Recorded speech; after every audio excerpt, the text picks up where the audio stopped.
Bueno, esta va a ser la parte final de la explicación de lo que fue mi demanda contra la Universidad de Portales del 2017. Recordemos que hay una demanda que está presentada este año y voy a explicarla en los próximos videos y que se está tramitando y que por una curiosa coincidencia cayó en el mismo tribunal con la misma jueza. Y para finalizar voy a hablar un poco del abogado que mencioné en el video pasado, que se llama Eric Gabriel González Leal. Este abogado tomó el caso aproximadamente en junio. Yo lo contacté en febrero más o menos del 2020 cuando se produjo la sentencia. Entre febrero y abril, marzo estuvimos intercambiando algunos correos. Yo no tenía plata para contratar otro abogado, esa es la verdad, y lo encontré en un portal de Facebook que atendía consultas gratuitas. Él me dijo cómo presentar yo mismo un escrito en el tribunal, que era para notificarme yo mismo de la sentencia, porque la sentencia no la podía ver. Salía en el archivo, pero uno le hacía clic y no dejaba ver hasta que uno se notificara. Entonces yo me notifiqué personalmente, el tribunal tomó conocimiento de aquello y me dejó ver ahora el archivo. Vi que la sentencia era totalmente desfavorable para nosotros. A tanto llegó el absurdo que, por ejemplo, la sentencia establece como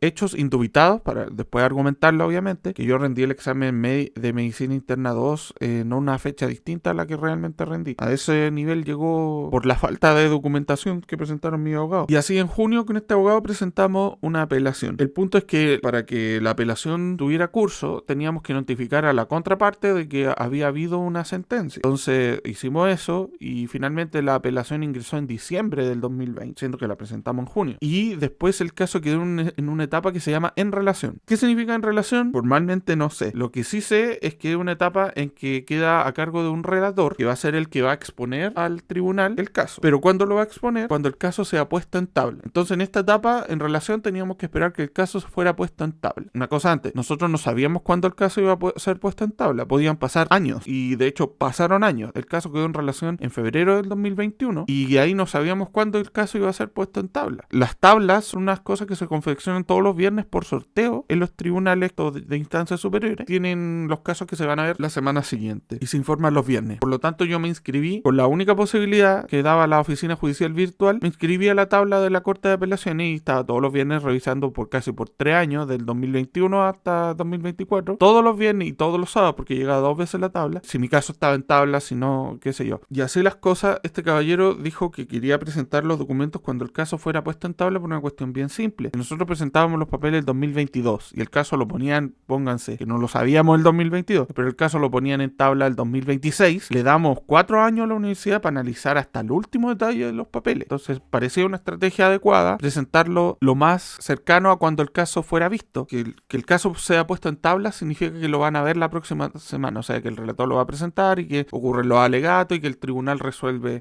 y emite una sentencia. Yo en numerosas ocasiones, tanto por teléfono, por WhatsApp y por correo, le insistía a este abogado Eric González, que lo contactaba casi cada 3 meses, después ya cada 2 meses, para preguntarle sobre mi caso, si había alguna novedad, si podíamos presentar los documentos. De hecho, yo mismo en la causa presenté un escrito para que el caso se apurara en octubre del 2023. Y el argumento que él me dio fue siempre el mismo. Él que iba a presentar los documentos cuando el caso fuera puesto en tabla. Y otra cosa que este señor siempre me decía era que yo no me preocupara por el caso del 2019 de mi expulsión, porque al ser los mismos intervinientes, yo y la universidad, el caso tenía una prescripción que estaba interrumpida, lo que resultó ser falso y por suerte nunca le creí. Investigué yo mismo porque eso no era así. Pero el problema fue que llegado febrero de 2024, el día 8 de febrero específicamente, revisaba el caso casi todos los días por 3 años revisando el caso, pero el punto es que el día 8 me di cuenta que había un nuevo papel, este de acá, en la guía de resoluciones del caso, y resulta que este decía que había un abogado integrante que se había inhabilitado en el caso. Yo no entendí en ese momento, pero ¿qué había pasado? Resulta que el caso lo habían puesto en tabla. Yo había visto la tabla, como yo solamente podía inscribirme a una sola tabla de la Corte de Apelaciones, resulta que mi caso era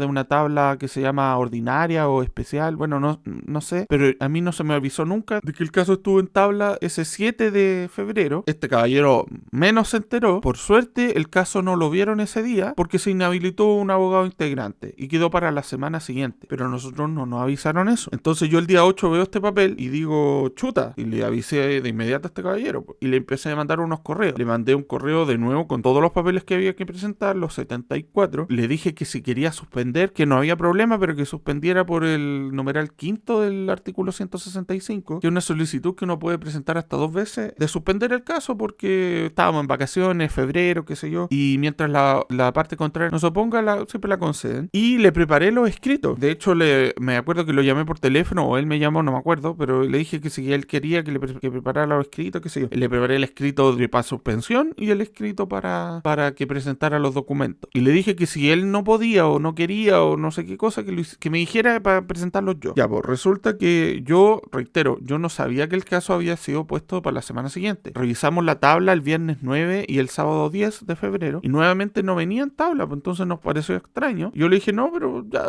tranquilo porque no está en tabla para esta semana. Pero resulta que como yo solamente me podía suscribir a la tabla que permitía el sistema y esa no era la tabla que me correspondía a mí, yo no veía mi caso que venía en tabla. Entonces yo nunca fui informado de que el caso estaba en tabla debidamente. Ya, pues, resulta que el día lunes 12 se me ocurre inscribirle a la relatora que salía en la causa y yo no sabía su correo, pero dije, supongo que es su nombre con su apellido y @Poder Judicial. Y le escribí como a las 9 de la noche y resulta que me respondió, pues. Me respondió media hora después y me dice que mi caso está en tabla para el miércoles 14 y que ella no es la relatora y que es otra relatora y que me va a escribir pronto. Y al ratito me escribió otra señora que me dice que el caso está en tabla para ese día. Obviamente yo le informé de inmediato al abogado Eric González y él el día martes 13 presentó una solicitud de suspensión, pero no por el artículo 5 del 165 del Código Procesal Civil, sino que la presentó por el numeral sexto. ¿Y cuál es la diferencia? Que el numeral sexto es para pedir una suspensión en base a tener otra causa ese mismo día en otro tribunal. Y él mismo en su solicitud dice que tiene otra causa, pero en ese mismo tribunal, que es la Corte de Apelaciones de Santiago. Entonces, obviamente, el día miércoles 14, cuando estaba mi caso en tabla, le rechazaron la suspensión, vieron el caso y convalidaron la sentencia. Resulta que después nosotros presentamos un recurso de casación en virtud de que no nos avisaron, tampoco nos avisaron la composición del tribunal, que tenía 2 jueces suplentes,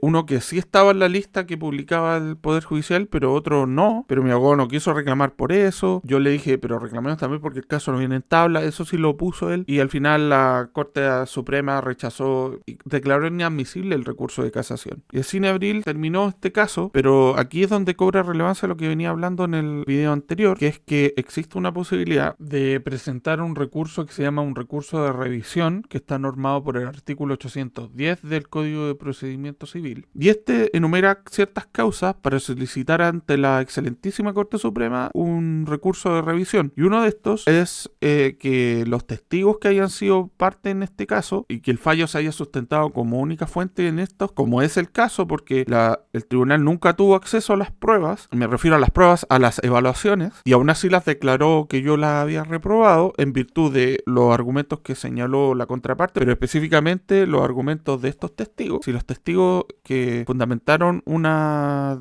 sentencia fueron condenados por falso testimonio, posibilita que uno presente un recurso de revisión. Entonces, para eso tenemos que analizar cuál fue el testimonio de estos señores. Por ejemplo, aquí tenemos el testimonio de León Goiti, el secretario de Estudios, que parte diciendo que él trabaja desde el mes de diciembre en la Universidad Diego Portales. Y aquí tenemos la resolución de agosto que hablé en videos anteriores, que la firma él. Entonces, este es un burdo intento de desapegarse de lo que hicieron en ese año. Es decir, yo empecé a trabajar en diciembre, no me culpen de todo lo que pasó para atrás, y en realidad no es así. O este otro ejemplo, este es el testimonio de la Cristina Pull, la directora de escuela, y en ella al principio se refiere a eso que está subrayado, se refiere a que cuando hay discrepancia en cuanto a algún problema de evaluación o algo así, es el consejo de escuela el que revisa el caso. Y después en el cuadrito de abajo dice que yo presenté una cuestión respecto a mis evaluaciones, pero yo les quiero recordar que yo recién en marzo del 2016, porque me pasaron los papeles el último día de enero, resulta que yo en marzo contacté a la vicerrectora y ella me dijo que la facultad decía que yo estaba bien reprobado, y eso me lo dijo el 2 de marzo y resulta que el 1 de marzo habíamos vuelto de vacaciones. Entonces, ¿en qué momento el consejo de escuela se reunió con un día de aviso y revisó mi situación y todos los antecedentes? ¿Y por qué no se me avisó de esa reunión del consejo de escuela? Y después dice, reitero en el cuadrito abajo, que yo acudí a esta instancia. Entonces, ¿por qué no se me avisó? Y si no se me tenía que avisar, entonces, ¿por qué no se me entregó la resolución de ese consejo? Raro. La realidad es que esto no se produjo, esto no fue así, y después de ser chuteado de una autoridad en otra en marzo del 2016 y de que el rector no me respondiera lo que yo le comenté, tuve que ir al Mineduc. Entonces esto es mentira también. Cuando ellos dan su testimonio, después lo hacen leer lo que dijeron y firmar si están de acuerdo. Entonces esto no son errores, pero el testimonio en profundidad lo vamos a ver entonces en el próximo video. Muchísimas gracias a todos por ver.